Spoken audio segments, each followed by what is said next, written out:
Coverage of the 2017 Cinegear Expo is brought to you in partnership with Blackmagic Design. Let's do it.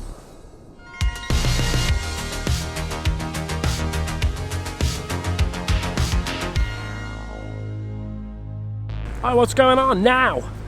I'm here at Cinegear in LA and it's been great. The sun has come good, no more grey May. I'm using the Blackmagic Ursa MIni Pro to shoot our coverage of the show here, and it's fair to say this camera's been given a bit of a hammering.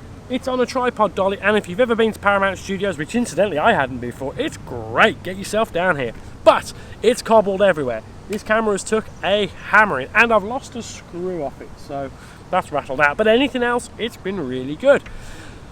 But I wanted to meet other people who are using the Ursa MIni Pros, and my view, I will say this straight away, I'm not paid by Blackmagic.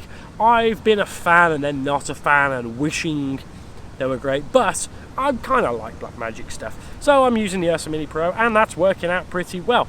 But I wanted to meet somebody else who was in the field using them in a way that you would expect. Is this camera now, the Ursa MIni Pro, finally good enough for Hollywood?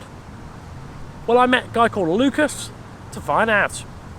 So Lukas, you're an ambassador for Blackmagic Design over here, yes. So you must have some sort of credentials of doing something in the field to be able to do that role, right? Right. I'm a director of photography and been collaborating with Blackmagic for the past 2 years or so. Right, okay. Been working with Dolby as well, a couple of big technology companies. I was actually just in South America last week for Blackmagic. They invited me to discuss some of their new Ursa MIni Pro features down in South America. So. Yeah, and I mean as a job in DP, you must have gone through the process that many people still are, where they're like Blackmagic, they're kind of maybe a bit of an unknown. They brought out the Ursa initially, which with great fanfare was okay, but it fell short in some areas. We've now come to the Ursa MIni Pro 4.6K, which is what we're shooting on now and what we've got behind us. I mean, what do you think of it? Blackmagic have come a long way, right? They've come a long way for sure. It's been, 5 years now that they've been making cameras, starting out with the 2.5. That one camera that was like looking into a mirror, you could barely record. I think finally Blackmagic has hit a home run in terms of building the camera body that everybody wanted. Yeah. And also a body that's versatile, a body that can shoot cinema, it can shoot live with B4 lenses or PL lenses. So. Yeah. I mean, I've been using the Ursa MIni Pro for, I don't know, a month or so now, and we're shooting on it here, and you'll know walking around, it's all cobbles and stuff. This camera's took a hell of a beating whilst it's out here, and it's still going. It's doing the job. I've been pretty impressed with the usability of it, the main thing. But yeah, that's actually something that they've asked me a lot about, especially in going to South America, was how can it take the beatings of this day in and day out production work. Yeah. And I've been shooting with this camera out in the desert, where if you've ever shot in the desert before, your gear gets completely filthy full of dust inside your card slots. I've shot in the snow where it gets full of snow on top, which just melts into water. Yeah. And I've been worried about it, but it's never died on me once. Not let you down yet. So, right. I mean, realistically, there's a lot of other cameras around at the moment. Canon have just announced their C200. There's the FS5, FS7 now across there. None of us have seen it yet, but the new Panasonic Varicam thing. I mean, where do you think the Ursa MIni Pro sits now? Like, is it a go-to tool for you? Yeah, no, for sure. I mean, that's one of the reasons Blackmagic asked me to discuss it, because we have 3 of them in-house, not only because of the cinematic look and 15 stops of dynamic range, but because it's versatile. It's a camera that actually pays off to own, because you can use it in a live production, when it's a TV shoot, or you can use it on a shorter full-length feature with your PL lenses. I still shoot different camera models. Just 2 weeks ago, I shot with the Alexa and this side by side. Right. And I dare you to tell me which one is which. Yeah. You know what I mean? Well, that's been my experience of it as well. That shooting ProRes, I mean, I know it shoots RAW, but I'm not shooting RAW on it all that often. I don't know about you. I'm finding ProRes is good enough. Right. No, and so it depends as well, because now you have the SD card slots, which is great for ProRes. You don't have to spend the extra money on the cards. But like for us, whenever we're doing the long form narrative or short form narrative, we're shooting raw. We have the extra time in post. We want to manipulate the image as much as possible.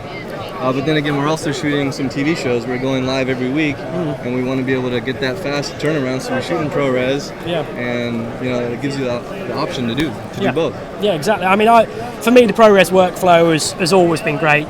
Using you know, the video assists and the external recorders by other people. ProRes, yeah, exactly. Everybody loves ProRes. Yeah. And the Cinema DNG is pretty versatile as well. I mean, in terms of the usability and stuff, you've used loads of cameras as I have. How are you finding it with the buttons and the usability, the weight of it? Right. Well, finally they have buttons on the outside of their cameras, you know, that's awesome. Yeah. But actually I was talking to another guy that was walking by earlier. This is what happened to me like just the other week when I was shooting with the Alexa and with this. I just realized that I was actually getting to all the settings a lot quicker on this, even though I know the menus in and out on both cameras. Yeah, okay. I was getting to my menus, my settings a lot quicker on this, so the usability is actually pretty awesome, and it's fast, you know, intuitive. Yeah. Everything's where you would expect it to be if you're used to working even with old broadcast DNG type cameras. Yeah. We got the internal NDs now, make your life faster and easier. So honestly, it's like I said before, they finally got it right. Yeah. It's finally a camera that feels right and does what it should. I mean, I found on the NDs that the IR cut on the NDs was massively welcome from the previous version. Yeah, because the previous versions, we've shot a ton of footage on that stuff, and we've always had to bring in IR cut filters on every lens. Yeah.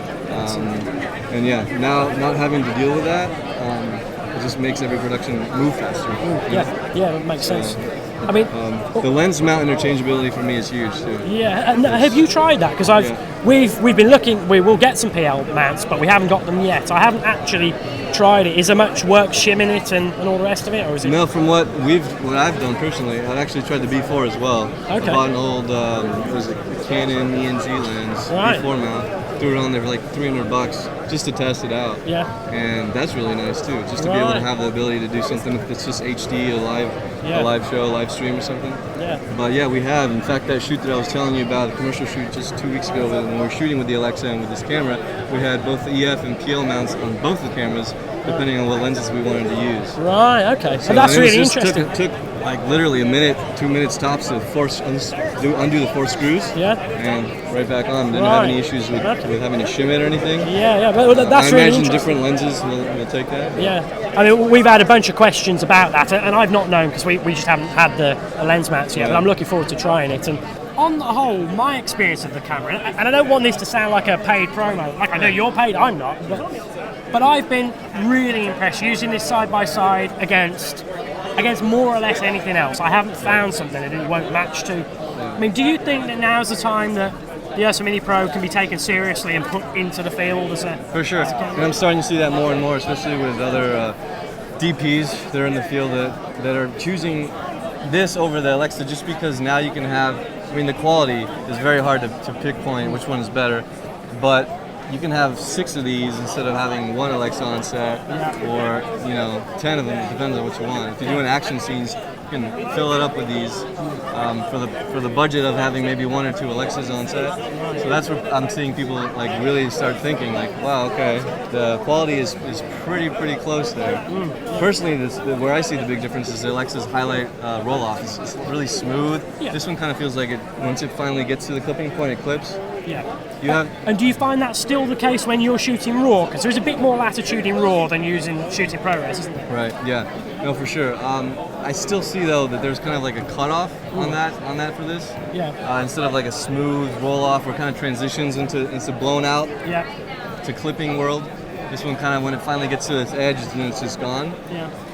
Again, you have to be kind of a moron to get there though, with 15 stops of dynamic range. I mean, in extreme situations, I can see that happening, but in fact, we just did side-by-side tests with this and the Alexa Mini, and that was the only noticeable difference that I saw. We had the same amount of detail in the shadows. And I mean, in reality, the Alexas are known for that nice roll-off on the highlights. Yeah. But the cost is massive, isn't it? I mean, you can afford extra lights or whatever you need to avoid those sticky situations. Exactly. And in the middle, the image, I can't tell the difference. That's the thing. I mean, for me, I'm a DP, but I'm also a business owner, and film at the end is also a business. Yeah, of course, yeah. We have to be realistic. This is a $6,000 camera versus a $60,000 Alexa setup. Yeah. Where do you want to put your money? All of it into the camera, or you want to bring in a bigger G&E, truck, or... Yeah, exactly. There's a lot of options you can do with that extra cash. Yeah. Well, it's good to meet somebody who's putting the Ursa Mini Pros to work. Particularly in a field that I'm not. I work in broadcast. You do something a bit more interesting. So that's great to hear. But I mean, what stuff have you got coming up that you're putting the S on? To work on? Yeah, actually, well, I just returned from South America giving some talks on this camera. And interestingly enough, Steve Vai, he's the legendary guitarist, he's actually on tour right now in South America as well. When he gets back, we're going to be hopefully planning out some of his next music videos. Right, okay. So that's really interesting. We'll look out for that. Yeah. So where can we see your stuff then? Moai Films. It's MOAI films.com. Right. It's if you've ever been to Easter Island, that's what they're called. And Easter Island is Easter Island heads, or Moais, and I'm from Chile. I grew up in South America. Right, okay. So that's the company. If you check out www.moaifilms.com. Sure, well, you heard it there. Do check that stuff out. And we're going to head back to the show floor to find out a bit more of what's going on. And I'll bring you my experiences of dragging the Ursa MIni Pro around Cinegear. But on the whole, it's 2 thumbs up so far. It's pretty good. So massive thanks there to Lukas and the guys at Cinegear here. Aside from having a terrible press room, the show was my favourite show. And if you've liked any of what you've seen here, please do subscribe to let people know. And we'll be back with you very shortly with more of this kind of stuff. If you think we've missed anything, of course, do let me know. Subscribe below. That'll do for now.